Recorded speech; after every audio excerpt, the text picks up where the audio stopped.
Hi friends, ഇന്ന് നമുക്ക് ടേസ്റ്റിയായ ഒരു ബിരിയാണി ഉണ്ടാക്കാം. അതിനുവേണ്ടി ഞാൻ ഒരു കുക്കർ അടുപ്പത്ത് വെച്ചു.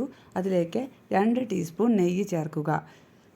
വേണമെങ്കിൽ നിങ്ങൾക്ക് 1 ടീസ്പൂൺ നെയ്യും വെജിറ്റബിൾ ഓയിൽ 1 ടീസ്പൂണും ചേർക്കാം. അതിലേക്ക് പട്ട, ഗ്രാമ്പൂ, ഏലക്ക, പെരുംജീരകം, ബേ ലീഫ് എന്നിവ ചേർക്കുക.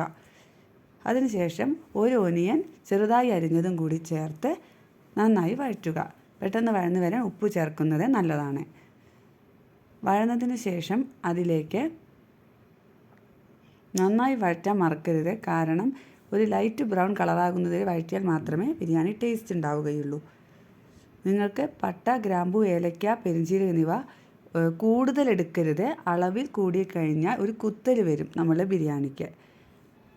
ഇതാവുമ്പോഴേക്കും നമുക്ക് മിക്സിയുടെ ജാർ എടുത്ത് അതിലേക്ക് 10 വെളുത്തുള്ളി, ഒരു മീഡിയം സൈസ് ഇഞ്ചി, 2 പച്ചമുളക്, ഒരു പിടി പുതിനയില, ഒരു പിടി മല്ലിയില എന്നിവ അല്പം വെള്ളം ചേർത്ത് നന്നായി പേസ്റ്റ് രൂപത്തിൽ അരച്ചു വയ്ക്കുക. അത് മാറ്റി വയ്ക്കുക.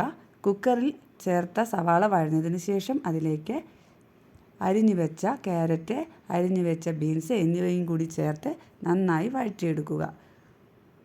അത് നന്നായി വഴന്നതിന് ശേഷം അതിലേക്ക് ഒരു തക്കാളി അരിഞ്ഞത്, പഴുത്ത തക്കാളി ആണെങ്കിൽ കൂടുതൽ ടേസ്റ്റ് ഉണ്ടായിരിക്കും. പഴുത്ത ഒരു തക്കാളിയും കൂടി ചേർത്ത് നന്നായി വഴറ്റിയെടുക്കുക. തക്കാളി നന്നായി വഴന്നതിന് ശേഷം അതിലേക്ക് 1/2 ടീസ്പൂൺ മഞ്ഞൾപ്പൊടി, 1/2 ടീസ്പൂൺ മല്ലിപ്പൊടി, 1/2 ടീസ്പൂൺ ഗരം മസാല എന്നിവയും കൂടി ചേർത്ത് നന്നായി വഴറ്റിയെടുക്കുക. ഗരം മസാല വേണമെങ്കിൽ നിങ്ങൾക്ക് 3/4 ടീസ്പൂൺ വരെ ചേർക്കാം. പൊടികളുടെ പച്ചമണം മാറുന്നതുവരെ 2-3 മിനിറ്റ് നിങ്ങൾ വഴറ്റിയെടുക്കണം.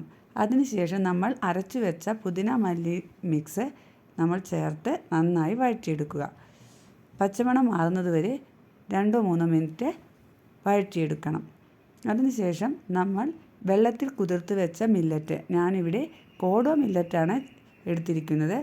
6 മണിക്കൂർ വരെ വെള്ളത്തിൽ കുതിർത്ത് വെച്ചാൽ നന്നായിരിക്കും. അത് നന്നായി കഴുകിയതിന് ശേഷം ഇരട്ടി വെള്ളം ചേർത്ത് കുതിർത്ത് വയ്ക്കുക. എന്നിട്ട് അതും കൂടി ചേർത്ത് നന്നായി ഇളക്കുക.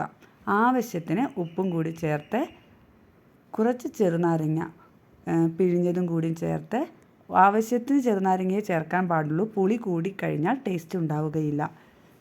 ചെറുനാരങ്ങയുടെ നീരും കൂടി ചേർത്ത് ഇളക്കി യോജിപ്പിക്കുക. മില്ലറ്റിൽ 1 ഗ്ലാസ് അരിക്ക് 2 ഗ്ലാസ് വെള്ളം ചേർക്കാം. വേണമെങ്കിൽ 2.5 ഗ്ലാസ് വെള്ളം വരെ നമുക്ക് ചേർക്കാം. ശേഷം കുക്കർ അടച്ചു വെച്ച് 3 വിസിൽ വരുന്നതുവരെ വെയിറ്റ് ചെയ്യുക. ആവി പോയതിന് ശേഷം നമ്മൾ കുക്കർ തുറന്ന് ഉപയോഗിക്കാം. നല്ല ടേസ്റ്റ്, അതുപോലെ നല്ല ഹെൽത്തിയുമാണ്. ഇഷ്ടപ്പെട്ടാൽ ലൈക്ക് ചെയ്യാനും ഷെയർ ചെയ്യാനും കമൻറ്റ് ചെയ്യാനും മറക്കരുത്.